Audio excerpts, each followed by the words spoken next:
salaamaaleykum suñu mbokk téléspectateurs yi ku nekk maa ngi lay nuyu ci sa tur ak sa sant di la wax dalal jàmm ci seen émission yeewu leen di ànd ak yéen nag ngir permettre leen plutôt ngeen am une bonne digestion ginnaaw xëdd bi passé na waaye fi mu toll ci plateau bi dafa mel ni dama fay dégg ay sàqami te bu ma dee xool yaakaar naa ni Marie-Christine la Marie-Christine heure xëdd passé na. ak moom a yab nag da nga ma gis may sàqami da nga bëgg ma xaawi sa sutura ci biir plateau ma rek ci loo nekk. heureusement ça va bien.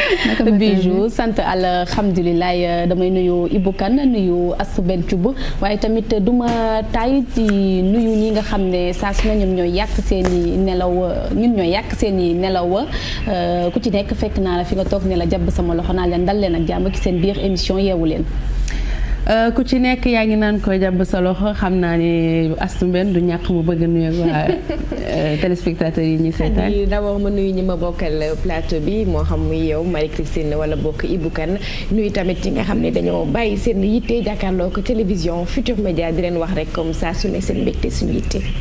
Ibou Kane tey da ngaa commencé ndoog ñun. waaw tey moom dama tàmbali ak yéen waaye laata ma leen di nuyu man téléspectateurs yi laay njëkk a nuyu ba pare ñi nga xam ne ñu ngi seen kër ginnaaw bi ñu xëddee ba pare comme ñu ngi ci weeru koor gi bu ma leen nuyoo ba pare di doog a nuyu nag Bijou Marie-Christine ak Astou Mbène ravi de vous retrouver sur le plateau. Pareillement comme ni ñu koy defee chaque matin ci seen émission yeewu leen dinañ leen andil programme bu riche programme boo xamante ni yaakaar nañ ne dina leen neex bu baax ginnaaw seen rubrique météo dinañ leen andil njëriñu sump ci biir seen rubrique santé Marie-Christine dina leen andil cocktail de crevettes à base de pamplemousse rek wax ñu fan lañ ko war a mën a jëfandikoo bu baax ci biir weeru koor bi ci biir repère historique nag Astou Mbène dafa demoon ba Touba ngir lijjanti li nga xamante ne wax ci origine mosquée Touba boobu fa nekk bu ñu fa jógee nag dañuy def tour du monde à travers seen rubrique tataanu net bi dinañ découvrir aussi li ci métier cardiologue parce que métier bu am solo la continuer aussi di jàng ak seen rubrique tataanu net bi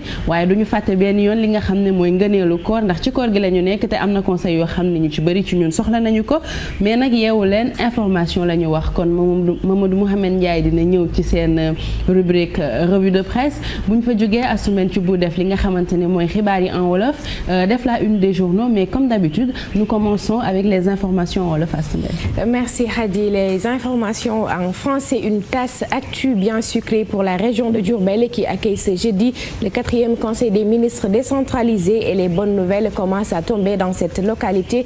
Le Premier ministre annonce une enveloppe de 209 milliards de francs CFA pour la finition de certains projets entamés il y a quelques années et la réalisation de nouveaux durant la période 2012-2014. Diourbel qui accueille aujourd'hui l'ensemble du gouvernement. Naturellement, le président Macky Sall sera aussi de la délégation à Touba devant le khalife général des Mourides. Macky Sall a réaffirmé sa volonté de soutenir le monde paysan et les populations sénégalaises dans sa globalité.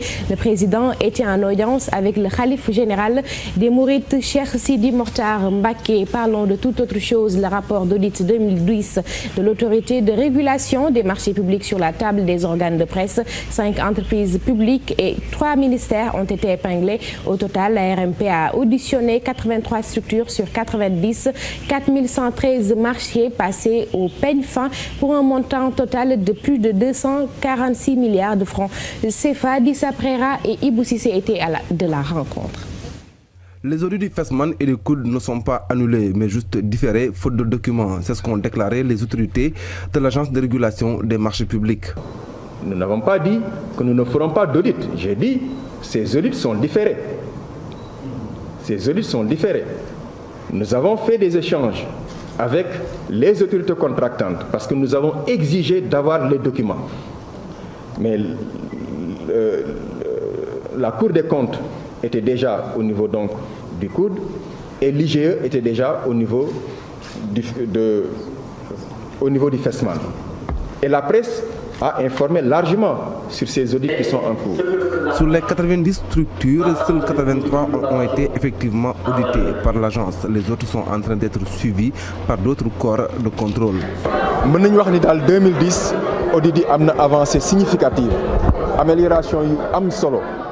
On peut dire qu'en 2010, les audits ont eu des avancées significatives avec de grandes améliorations par rapport à 2008 et 2009. Les autorités contractantes ont fait beaucoup de progrès grâce au réseau qu'on a mis en place qui réunit tous les coordonnateurs de cellules de passation de marché de toutes les autorités contractantes. Nous échangeons avec elles car la cellule de passation de marché joue le rôle de contrôleur interne d'abord.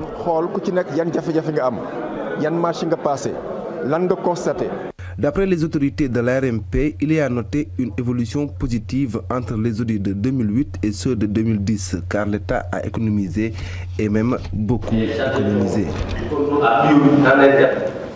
Après les audits de 2010, BFM 2012, les épreuves se poursuivent aujourd'hui, deuxième jour d'examen pour 157 909 candidats qui vont se pencher sur les épreuves de maths et d'histoire-géographie, entre autres. Le Sénégal compte 777 centres avec 918 jurys répartis un peu partout dans le monde. La première session de cet examen se termine ce vendredi. Le reportage Ramadan de ce jour nous conduit dans les secrets des cuisines qui connaissent beaucoup de retouches avec le mois béni, et la grande nouveauté, c'est la vaisselle, une façon de satisfaire sa famille et sa belle famille au grand bonheur des vendeurs. Maïmouna Ndiaye, Marjan ont fait aussi leurs achats. Les fidèles musulmans sont en plein dans le mois de Ramadan, une période faste pour les commerçants, à l'image de ces vendeurs de vaisselle qui proposent aux clients une gamme très variée. Avec le Ramadan, on écoule facilement nos marchandises. Les clients achètent très souvent les verres, les casseroles et les glacières. Le Ramadan, c'est notre période faste. On fait beaucoup de bénéfices. J'achète ici en gros et après je vais au marché HLM pour les revendre.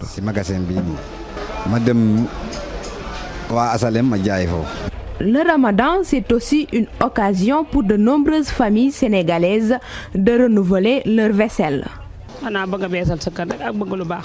C'est dans le souci de renouveler la vaisselle pour donner une bonne impression aux invités.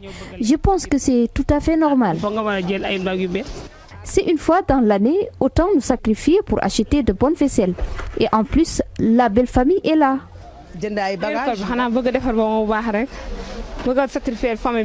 C'est simplement pour satisfaire ma belle famille. Et puis, c'est à la mode. Ça fait plaisir de servir dans des vaisselles neuves. Cette année, le Ramadan a débuté dans la deuxième quinzaine du mois de juillet, ce qui oblige beaucoup de familles à réduire leurs achats. Merci beaucoup Maïmouna Ndiaye et Marjan. Et dans votre agenda du jour, notez la rencontre de la commission mixte qui se tient aujourd'hui à 15h au Conseil économique et social. Au menu, la stabilisation des doléances des syndicats d'enseignants. Juste rappeler que la commission mixte a été mise en place avec le début des négociations syndicats d'enseignants et gouvernement. Autre rendez-vous, la conférence de presse du président de la Ligue sénégalaise de football professionnel avec la participation des présidents des 4 clubs qualifiés pour les playoffs. Cette conférence de presse de Louis Lamotte est prévue à 15h au siège de la Fédération sénégalaise de football. Une conférence de presse qui se tient après les incidents qui ont émaillé les rencontres des playoffs. C'est selon l'APS, l'agence de presse sénégalaise. Bijou, c'était tout pour la tasse actu. Merci beaucoup Astumben pour toutes ces informations. Man dama bëggoon ñu dellu si waat ci audit 2010 yi parce que parfois boo dee xool détails yi nga xam ne joxe nañ ko ci dafa mel ni nit yi doon organiser wala ñi responsable yi dañu fàtte woon que suñu dépensé xaalis ba pare wax ko dugal nañ ko fenn fii du am contrôle derrière.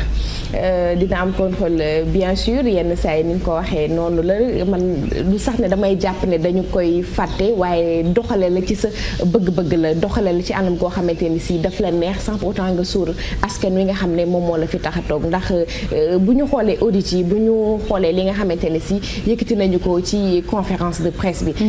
Da ngay gis ñu ne la benn ministre dafa jël benn cocktail maanaam bërëb boo xam ne lekk lañ fay joxe daal di koy jox marché bi mu jox ko koo xam ne day yëngatu ci wàllu quincaillerie man dama xam lan mooy rapport entre quincaillerie ak mbirum joxe lekk ñu wax la keneen koo xamante ni si ba tey xam naa dinañ ci gën a ñëw ci l'observateur ñu ne defarum tali am keneen koo xamante ni si daf ko jox benn ibukan boo xam ne moom dafay réparer wàllu matériel électroménager donc donc yenn saa yi doo comprendre agissement ñi nga xamante ni si dañ lay jiite mais nag day delloo si waat rek benn mbir nit ki saa yu ñu la falee Sénégal say mbokk ngay njëkk a xalaat ndax lu tax bu ñu la falee mbokk yëppay ñëw ci kër gi tëgg fecc loolu mooy bu ñu la joxee nañuy sédd wala bu ñu sédd ñuy dil la jafe-jafe